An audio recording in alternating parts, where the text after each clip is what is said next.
Give thanks to Satoshi for magic internet money. Attention to. And Trump is probably the only president that's been able to recently stand up to China. Mhm. And, you know, people hear about the mainstream news just reporting about it as if it's like a stupid trade war or whatever. But China's a big threat. Like, it's this communist government that has like... There's a lot wrong with China. Oh, yeah, there's a lot wrong with China, and nobody's been standing up to China except Bannon and Trump. But Yeah. that's the only reason why I pay attention to Bannon is because he's been right about China on a lot of things. But he's not innocent there either. Like, I don't know if this is 100% confirmed, but like he had a virtual currency game business where prisoners in China would mine World of Warcraft gold for his business. And like when asked about it, he said like, well, they're gonna do something. Might as well get them to work for me. So he was like contracting Yeah. prisoners in jails in China to work for his virtual currency business. Yeah. So just back to the Solinsky situation again, quick. So they're asking about Biden, they're sending Giuliani over, and ultimately, I think holding up congressional money. That's when Pelosi. That's why I think Pelosi was pissed because money was allotted from Congress and they delayed it. Now they just changed it to delay instead of withheld. You talking about the ceiling, the debt ceiling, or something else?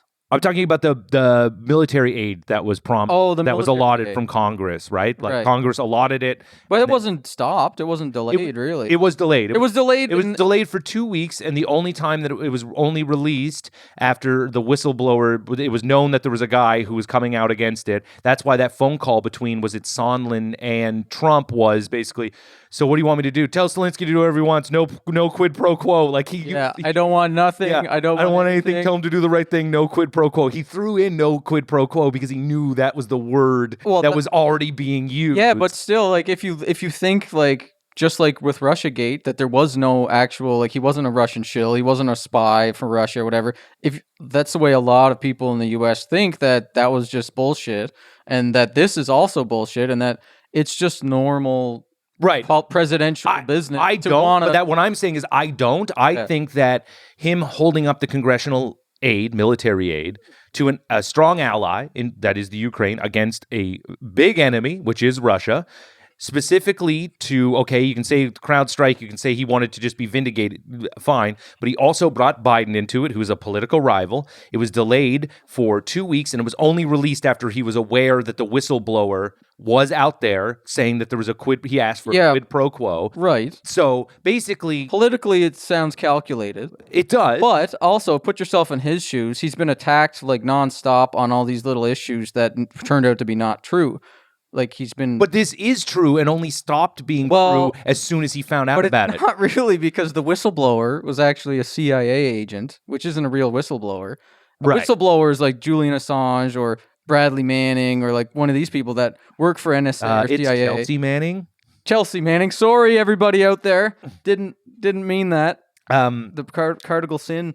But they blow the whistle, and then their lives are in danger, and then they have to like go to Russia or go to some other country where they're like fleeing the U.S. Right. The person. This is like the whistleblower is a guy listening to the phone call who was supposed. But he wasn't actually listening to the phone call. He overheard a conversation from other people. So it's a CIA agent who was like staffed to work in the White House. He overheard the conversation between the ambassador and somebody talking about what they thought Trump said. He didn't actually The evidence that I saw so far showed that he didn't actually see any phone call. He didn't actually have a script or anything. They overheard this conversation. People think Trump is doing this, so I'm going to go blow. No, because that was no. Because the whistle. Okay, look, maybe I am wrong in this, and I have to look this up. But it was Sondland. Some of these names I'm going to screw up. I know there's Sondland, Vindman. Overheard a conversation on the phone.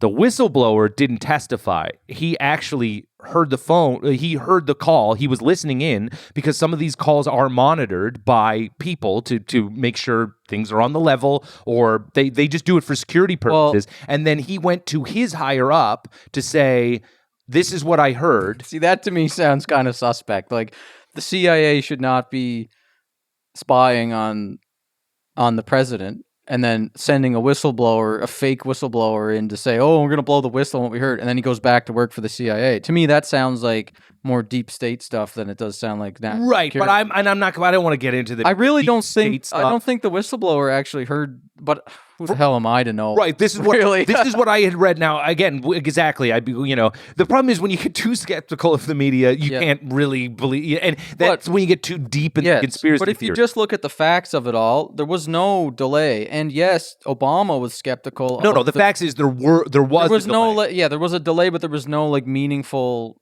Right, but we're gonna again, stop. my point is the only reason why the delay stopped was because somebody said, and like the whistle, possibly without using the word whistleblower Possibly. anymore. Let's just. But yes, because Trump tipped off that there was going to be like a whistleblower. Well, no, 2 days. It was 2 days after the. 2 days after it became known that there was shit going on, like when the first initial reports, which is what was released through the media, but so God knows when he got wind of it, but probably around that time, right? The fact that we have a problem with this, we feel like you were asking for a quid pro quo, and that's when what's his name called him and said, "But you know what do you want Solinsky to do?" And then Solinsky said, and then Trump said, "No quid pro quo." I want nothing. And they released the money right at that time. Yeah, but listen, this is just to me and to most people in the U.S. that hear this story.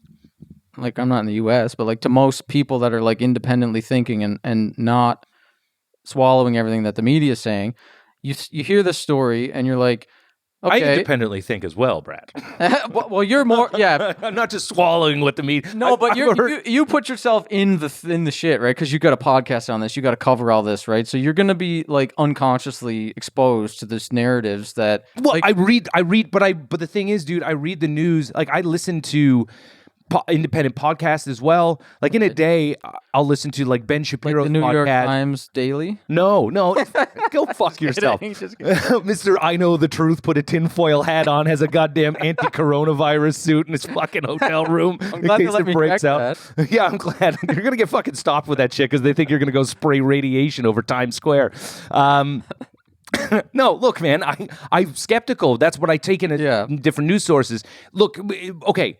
We're a little bogged down in that aspect of things. Here's my main argument for impeachment, for the fact that it's justified, and I will blame the Democrats for this right out of the gate. Is they wanted to do it too fast, and they should have taken their time, and it should have been a nice stew that they made. Because if they had gone down the route that they did with Nixon, which was demand witnesses, subpoena people, let's have a House hearing.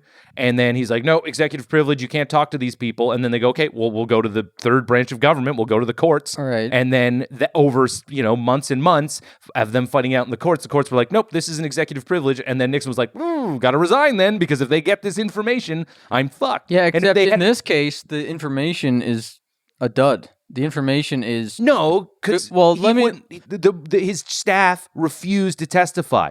If Mulvaney and Bolton had been allowed to testify instead of ignoring subpoenas and carrying water for him, at least it would have maybe it would have been a dud. Maybe it would have done nothing. The fact that they fought it every step of the way leads me to believe that they were hiding something. Well, and if they don't want to come across as if they're hiding something, then expose yourself.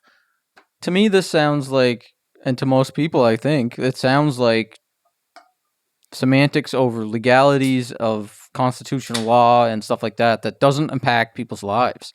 Like, people care more.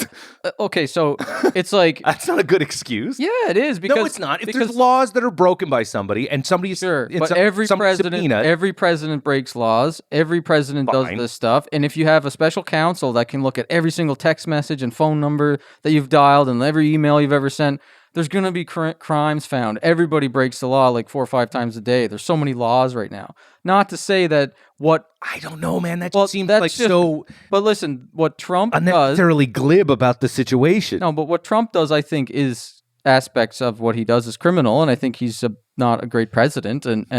But I think you asked me earlier, like, what do I think his motivations are? Do I think he really cared about corruption in Ukraine?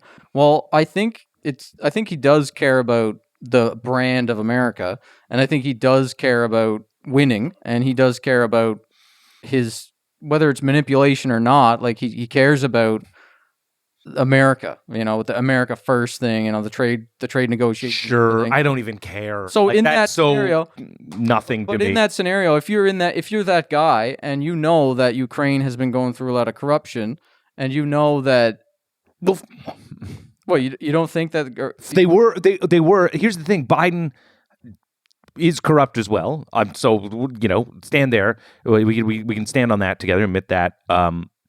But the guy he did get fired was notoriously corrupt. Like everybody in that country wanted him out. Other countries also were trying to get that prosecutor out because they wanted him gone.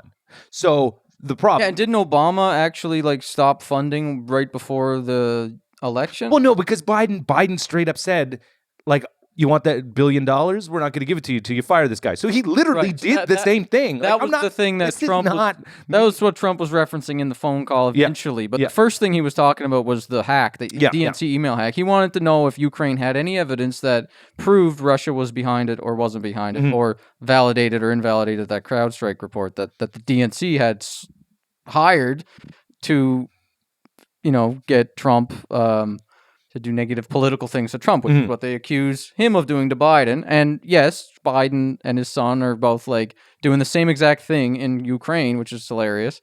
But the fact that they could have went after Trump on other things that I think are more impactful to people's lives, like civil liberties violations and spying on the public and drone striking people unconstitutionally all over the world. But the thing is, and I get where this makes your point for you, the the corruption and the hypocrisy is to do that would be to going after themselves. Exactly. To go after Pelosi and Schiff and all those people who are paid by Raytheon. Obama big droned everybody. Everybody's kept up the wiretaps. Everybody's... Yeah, it's a surveillance state. They need to go after him on that, but they won't go after him on that because that's independent thinking. That's more like progressive independence, I guess, which is like Bernie Sanders type of line of thought. Right. And look, and that's why they've been against him since Hillary. Since the 2016, they know that he's anti-establishment and that he will make changes that will help the people more than they'll help the or at least try. I don't know what he'll get. Yeah, he probably won't the way that Trump. And dude, I think every one of those guys gets sat down. I'm sure this is it's almost a cliche thing, but they're like, I'm going to do this and we're going to do that, and then you get they sit you down the first day and they go, but here's what we're up against. Yeah, and just so totally Yeah. I think Sanders might actually have the balls to stand up to that though. To be I don't care. This is we got balls are down to his knees and they're no. He's 70, 80 years 78, old. Dude. Let's get into the Democrats in a second. I just want to make this last point. That's the thing. So look, I'm not saying I do think that it was impeachable based on what I know. But what I will say is the Democrats dropped the ball on it. They literally could have just been we're subpoenaing. That's a weird word to say. We want to hear from Mulvaney. Have another beer, Nick. We want to hear from Mulvaney. We want to hear from Bolton. Yeah. And we're going to subpoena them. And then it's no, we're not. Well, what would they have even said though? Because here's the thing. I don't know what they would have said. Would have loved to hear it. And they had direct contact with Trump, right? The whole idea was the Republicans' case was, this is hearsay. There's nothing substantial. We're not hearing from anybody in the room. Yeah. And these guys would have been great to hear from in the room. Now, the Democrats messed it up because they wanted to do it quick. And then they got to the Senate and they tried to play this moral game with the Republicans where they're we should vote to get more witnesses. And they're no, you're supposed to make your case in the House. We're not going to make your case for you. Okay, but you put yourself in the shoes of those guys, right? Look at for Michael Flynn as an example. He got railroaded, basically. He got screwed because he went to he pled guilty. He was one of the guys in the indictment scandal with Russiagate. One of the guys that got, I don't know if he got jail time or not, but he's coming up to sentencing soon. He's coming up. Say him and Manafort and then but Flynn Roger Stone got 3 years and 4 months today. Did he today? Yeah. Okay. And did Trump pardon him or no? No, we're waiting. Yeah. He likely will.